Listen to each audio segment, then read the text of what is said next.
taken as a prime minister in the chief minister in the state and one of the division, and some are in the ethnic minority. So this is very proud of us.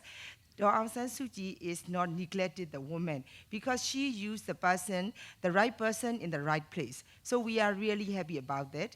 And also in the parliament, they also form a committee is more concerning on the woman. So one of the parliament, the candidates woman is from our CSO. So we are very much communicate with them, and whatever women are facing in the ground level or the all level, we are collecting the voice of the woman, and also we are putting our statement through our parliaments.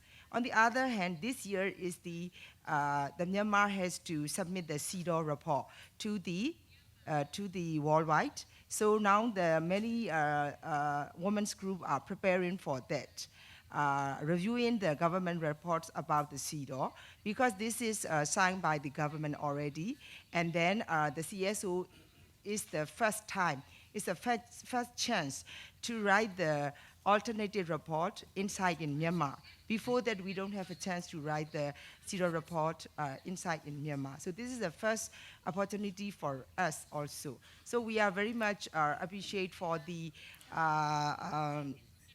government, new government, to aware the voices of the people, especially for the women also. So this is our women groups, how we are working together. As a women of interfaith group, also participate in all the affairs of a women and movement of the women in Myanmar. We are strongly supported to our leaders, people's leader, Aung San Suu Kyi, to be our leaders. She is the role model for all the women. Because of her, we becoming more empower ourselves and to confidence. You know, women can be leaders in some time in the future. Thank you. Although the question is not directed to me directly, I'd like to add what Yimo has, just to add a few things about Aung San Suu Kyi. When her father, General Aung San, was assassinated in 1947, Aung San Suu Kyi was just 2 years old, and at once the coming up General Ne Win, just to get rid of the mother and the daughters and the two sons, the mother of Aung San Suu Kyi was sent to India as an ambassador. So from there, she studied in New Delhi, then came to later on to Japan for some years and living with the family, really struggling for our own education, and that's the thing that Aung San Suu Kyi herself had good close contact with Japan. Perhaps she got all the courage and the wisdom from Japanese people. So from Japan, she moved to Oxford in England, and there, while attending the university, got married to her own professor, Mike Harris. One interesting thing is that before the marriage, there was a mutual agreement that Aung San Suu Kyi herself said, if Myanmar were to be in need of her, then she said she would have to sacrifice her family. So there was one condition that both of them agreed, and she really followed, and also the husband also agreed to that. So she came in 1987, I think, when her mother was sick. There she came back here, and after a funeral, she was going back going to the airport to fly to UK. But that's the time that the national demonstrations and shootings started. And from the airport, she said that the Myanmar would definitely need her.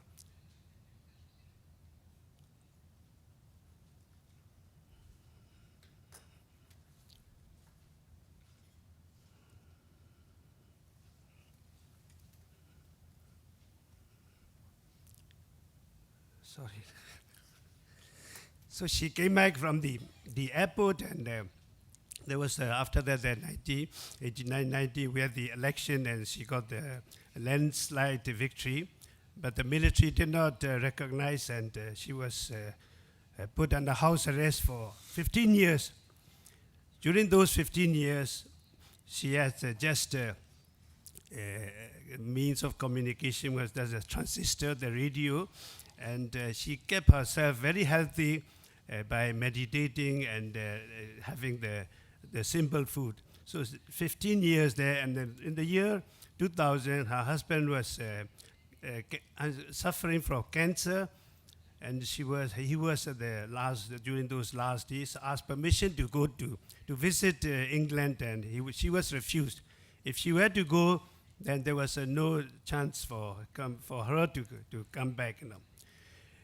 Of course, many people in England also tried to blame her that she was not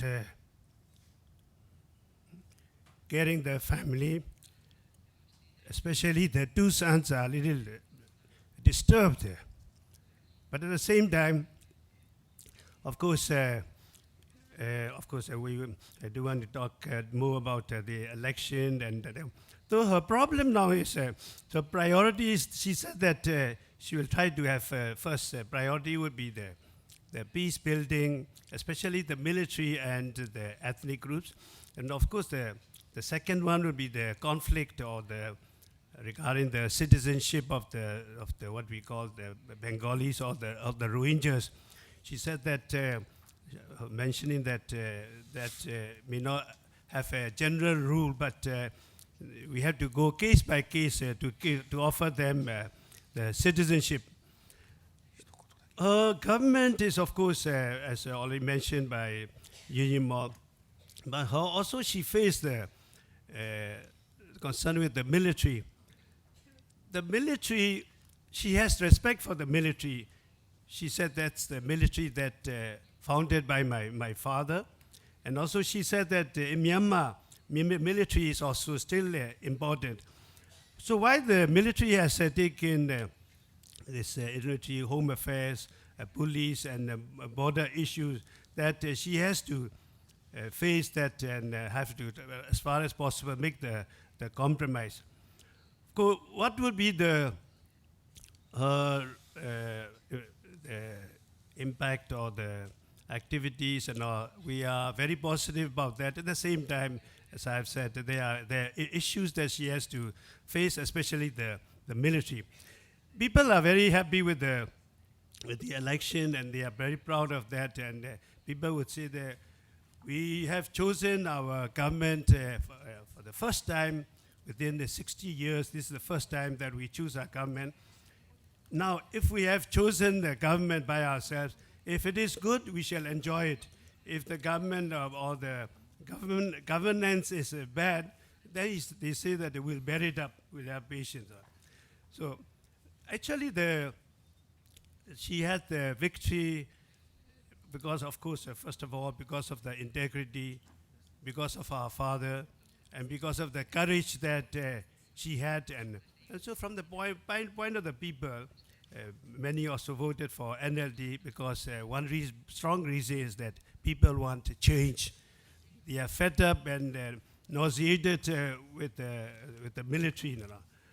But also, that's one point. But also, she also mentioned that in the new government in Myanmar, that she will ask also the cooperation of the religious leaders. That is also one point that she mentioned.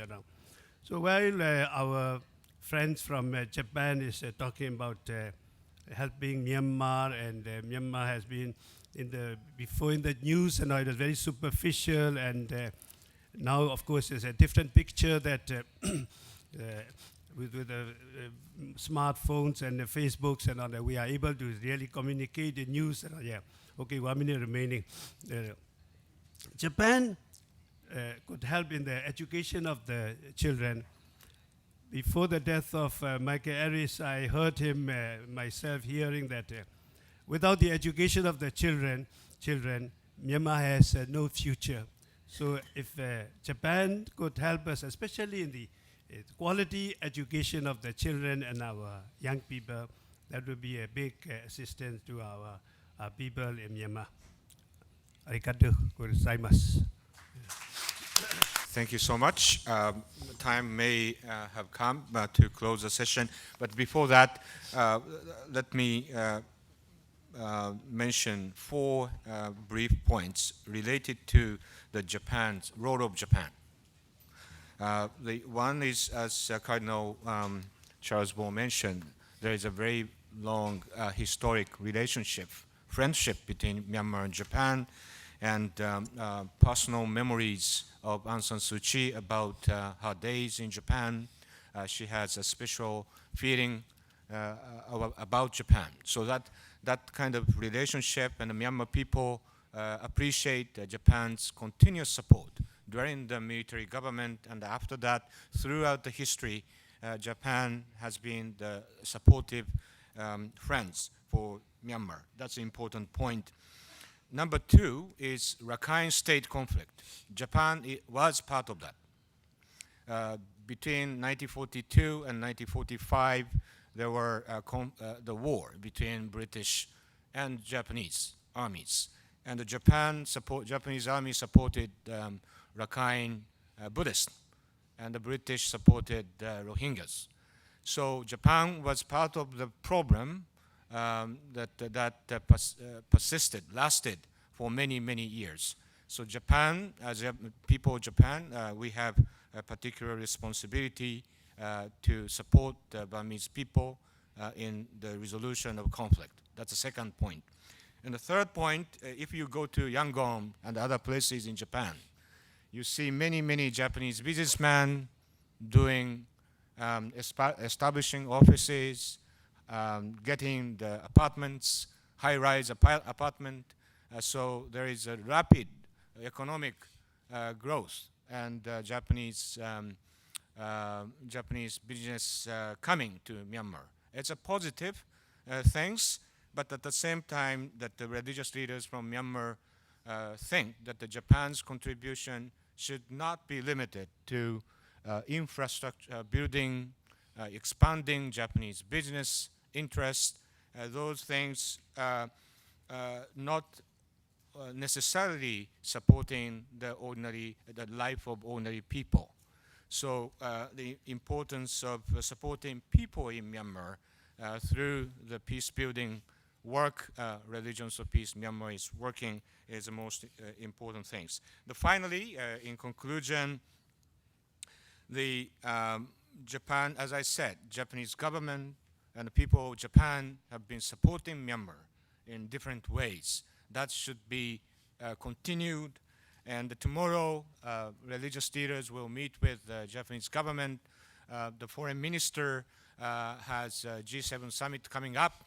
So perhaps deputy foreign minister, and in the parliament, there is Religions of Peace parliamentary support group in the parliament from LDP, Mr. Tanigaki, and from DPJ, from Mr. Okada, will be joining the session tomorrow with Myanmar religious leaders. And religious communities, dialogue with religious communities that took place during this visit. All those interactions with the Japanese different sectors of Japan are important foundation for flourishing friendship and relationship between Myanmar and Japan. 杉野さん、またミャンマーの宗教代表の皆様ありがとうございました。私は最後にチャールズ・ボー枢機卿のアウン・サン・スー・チーさんが1987年の空港で戻ろうとしたときに、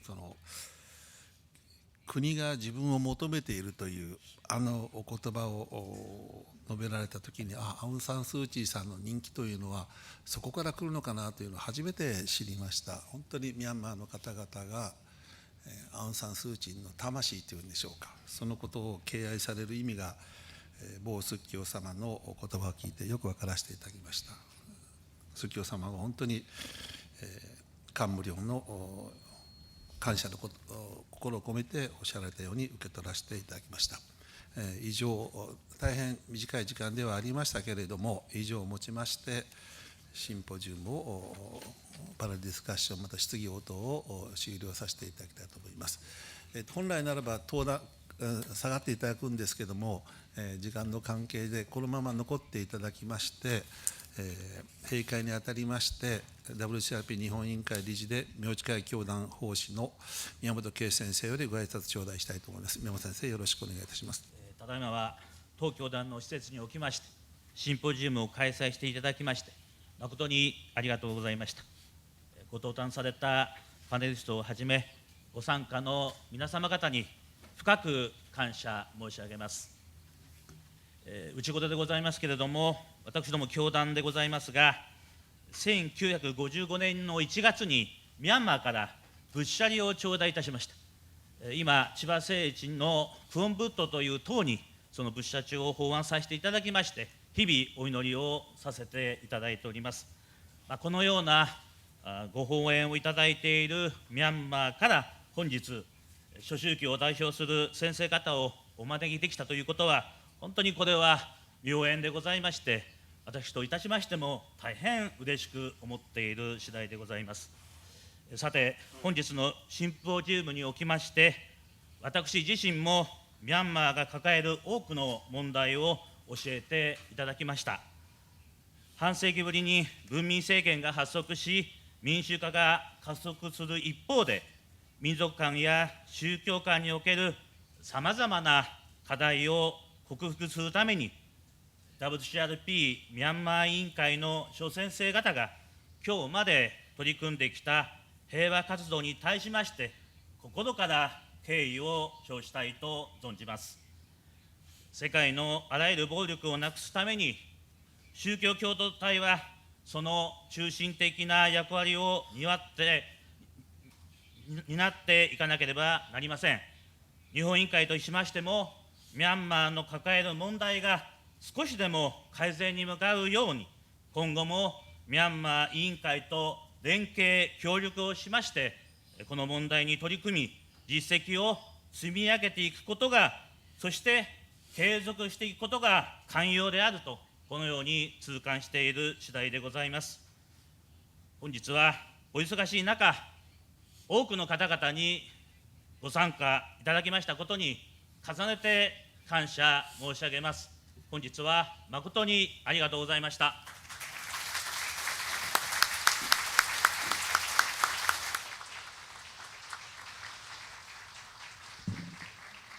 宮本先生、ありがとうございました。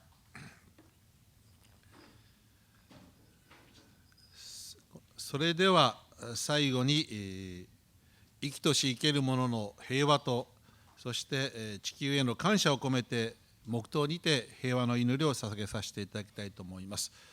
ご着席のままでお願いいたします。平和の祈り。